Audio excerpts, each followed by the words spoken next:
पाकिस्तान में इस वक्त एक नई चीज़ मार्केट में आई है और जब भी कोई नई चीज़ हमारे यहाँ मार्केट में आती है तो उसका ट्रेंड चल पड़ता है। पहले तो मुझे ये समझ नहीं आई कि बेसिकली ये चीज़ है क्या, ये ऐप कैसे इस्तेमाल होगी, कि आया कि ये एक ट्विटर का ही कोई वर्जन है या वहाँ पर कोई मौजूद किसी ने अकाउंट बनाया हुआ है। खैर 2 दिन थोड़ा सा इसको देखने और समझने के बाद मुझे मालूम हुआ कि कोई एक नई आर्टिफिशियल इंटेलिजेंस पर मबनी एक ऐप है। बहरहाल इसके बाद इसके जरिए यानी कि ग्रुप के जरिए पाकिस्तानी सियासत में बयानिए की एक नई जंग का आगाज हो चला है।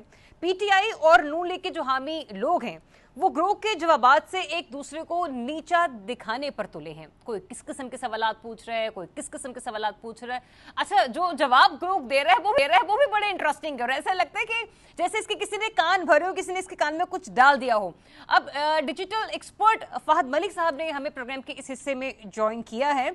उनसे मैंने न सिर्फ ये जानना है कि इसके जो जवाबात हैं जिससे जब हम ग्रुप से मुखातिब करते हैं बतौर नजरियाती सबूत पेश करना, क्या ये एक दुरुस्त अमल है, और दूसरा ये भी कि इन एआई एप्स का जो इस्तेमाल है वो बेसिकली है क्या और हम पाकिस्तानी इसको किस तरीके से इस्तेमाल करें। फहद, बहुत बहुत शुक्रिया आपके वक्त का।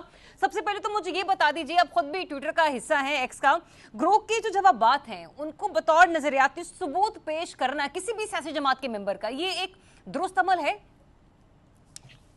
ये बिल्कुल दुरुस्त अमल नहीं है। और इसको जस्टिफाई करने के लिए मैं ये बताता चलूं कि तकरीबन 1-1.5 साल पहले एआई बेस्ड एप्लीकेशंस आई जिसमें चैट जीपीटी नंबर 1 पे था, फिर गूगल ने अपना जेमिनी निकाला, माइक्रोसॉफ्ट ने को-पायलट निकाला, तो ट्विटर ने ग्रॉक निकाल दिया। ग्रॉक ट्विटर का हिस्सा है और ये आपको दिए गए डेटा पे जिसपे ग्रॉक ट्रेंड है उस डेटा के मुताबिक आपको जवाबात देता है।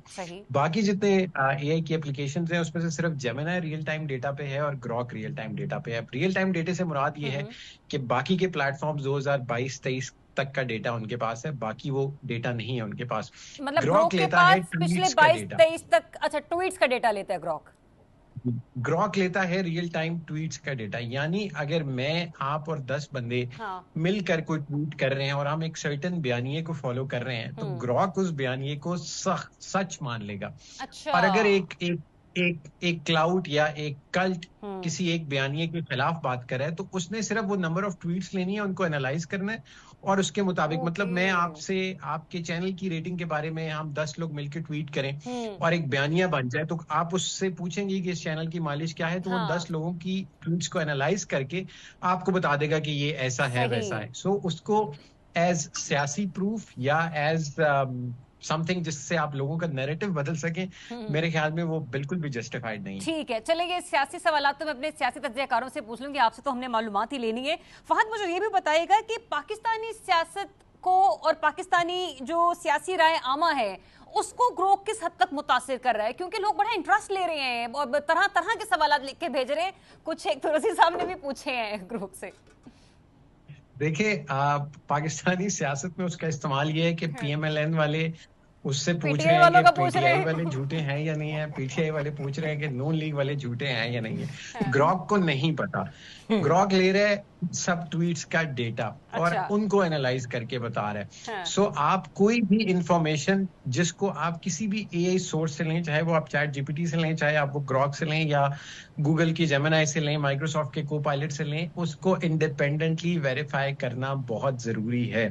पाकिस्तानी सियासत में लोग ग्रॉक को एज अ जजमेंट ले रहे हैं कि भाईजान ये मशीन है, इस मशीन ने कह दिया कि तुसी झूठे हो तो तुसी झूठे हो, इसके अलावा कोई जवाब नहीं है। सो हर ट्वीट के नीचे जाके लिखते हैं सवालात बहुत ज्यादा है। आपने कहा ना कि उसको उसके बाद जो डेटा है हो सकता है वो खबर जी ट्वीट्स के एनालिसिस पे बेस्ड ये जो डेटा होता है उसके ऊपर रखकर जवाब देता। सवाल ले लीजिए। मैंने फिर आपसे ये जानना है, मतलब मैं यहाँ पे किसी की बल्ले बल्ले नहीं कर, सिर्फ एक सवाल पूछ रही हूँ, इसका मतलब बाकी तमाम सियासी जमातों से फिर बहुत आगे है पाकिस्तान तहरीके इंसाफ डिजिटल प्लेटफॉर्म पर अपना बयानिया बनाने में या फिर ट्विटर पर, जिसकी वजह से ये जो डेटा एनालिसिस करके जो ग्रोक है वो जवाब दे रहा है आगे। Is that so? जी बिल्कुल ऐसा ही है। यानी एक पार्टी जिसका बयानिया ट्विटर पे स्ट्रांग है, जो ग्रॉक जिन ट्वीट्स के एनालिसिस कर रहा है, अगर उस बयानिए में एक पर्टिकुलर पार्टी की स्टैंडिंग बेहतर है तो ग्रॉक 90% चांसेस हैं कि उसको बेहतर दिखाएगा। अच्छा। यानी अगेन उसमें बैकएंड पे ये हो रहा है ना कि आप उस डेटे का एनालाइज कर रहे हैं जो पब्लिकली लिस्टेड है, जो लोगों की ट्वीट्स हैं। सो उस बयानिए को वो लेता है। एक खबर जो एक फॉर इंस्टेंस आपके ट्विटर अकाउंट से ट्वीट हुई, वो खबर असली है, लेकिन मैंने नीचे जाके ग्रॉक से पूछा कि क्या ये असली है या नहीं, और ग्रॉक के पास जो डेटा है उसके मुताबिक वो खबर नहीं है, वो झूठी है, तो उसने आपकी ट्वीट को झूठा कर देना है, हालांकि आपकी खबर असली होगी। ठीक है, आपकी समझने वाली वैसे बात तमाम तर मालूमात को ब्रिगेड साहब बैठकर बड़ा भरपूर एंजॉय करें, वैसे तो हम सभी सुन रहे हैं। आखिरी सवाल मैं आपसे लूंगी कि पाकिस्तान में एआई के गलत इस्तेमाल को कैसे रोका जाए, मुख्तसर सा कमेंट कीजिएगा ताकि एक मिनट का जवाब मैं इन सबसे भी ले लूं।